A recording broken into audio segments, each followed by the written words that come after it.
Beleza? Sou o professor Luiz Matemática e vamos hoje para a nossa primeira aula de trigonometria no triângulo retângulo. Na verdade, a gente falar de trigonometria, eu não posso deixar de falar sobre o grego Hiparco. Ele é considerado o pai da trigonometria no triângulo retângulo. Por quê? Foi a primeira pessoa a relacionar os lados do triângulo retângulo.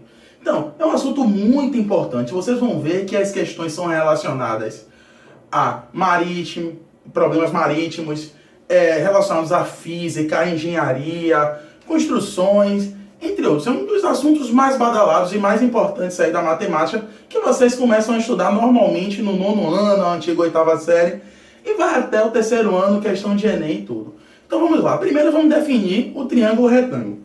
Porque o triângulo retângulo é um triângulo que tem um ângulo igual a 90 graus. E os outros dois são ângulos agudos. Então é até importante falar que essas definições de seno, cosseno e tangente que vamos mostrar aqui hoje são válidas para os ângulos agudos. As demais a gente usa outras formas de transformações, mas que termina chegando mais ou menos aqui nessa parte do ângulo agudo. Então, vamos lá. A gente chama esse cateto maior aqui, ó, esse cateto não, essa parte maior de hipotenusa. É o lado maior do triângulo que está oposto ao ângulo de 90 graus. E os outros dois, agora sim, a gente chama de cateto. Cateto 1 e cateto 2. E aqui dentro eu tenho um ângulo alfa e um ângulo beta. Nas questões vão vir os ângulos ou não. Pode ser que peça para encontrar o ângulo. E aí vamos definir aqui, ó. O seno é a razão entre o cateto. Vamos pensar o seguinte. Eu tenho que pensar no ângulo que eu estou. Então eu vou começar falando sobre o seno de alfa. Então, porque eu também posso pedir o seno de beta. Então o seno de alfa é o cateto oposto, ou seja, cateto oposto a ele, no caso. Nesse caso aqui seria o cateto 2, dividido pela hipotenusa. Agora observe, se eu pedir, você me pedir para dizer o seno de beta, olha como muda. O seno de beta seria o cateto oposto a beta, no caso seria o cateto 1, então o cateto oposto a beta, vocês vão ver que é o cateto 1, aqui seria o 2 e aqui seria o 1, dividido pela hipotenusa também. Hipotenusa permanece a mesma. Vou deixar aqui porque a gente vai ver a relação que acontece aqui com o cosseno. Já o cosseno seria de alfa, sempre bom falar o ângulo, seria o cateto adjacente, ou seja, o vizinho que está próximo. O cateto adjacente a alfa, cateto adjacente, nesse caso é 1, dividido pela hipotenusa. Hipotenusa.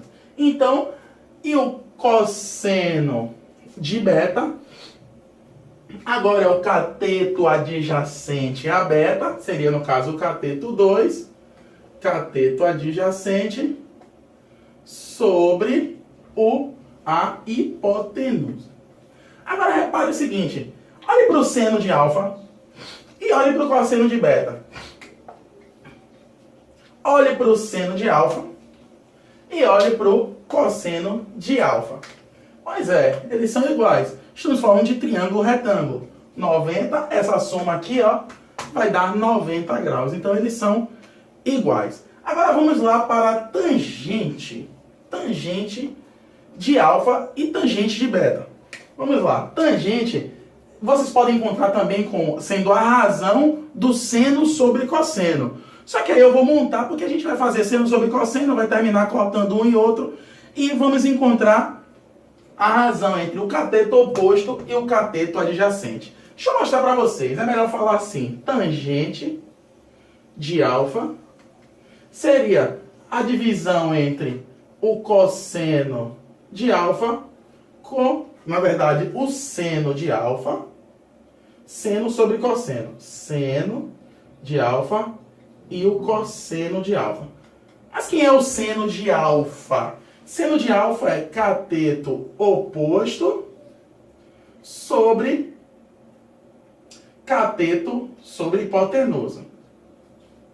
Vamos lá. Para o cosseno agora de alfa. Cateto adjacente sobre a tal hipotenusa. Aí o que acontece? Divisão de fração, conserva a primeira e multiplica pelo inverso da segunda. Vou dar um bye-bye adeus aqui para essa hipotenusa e vou ficar com cateto oposto sobre cateto adjacente.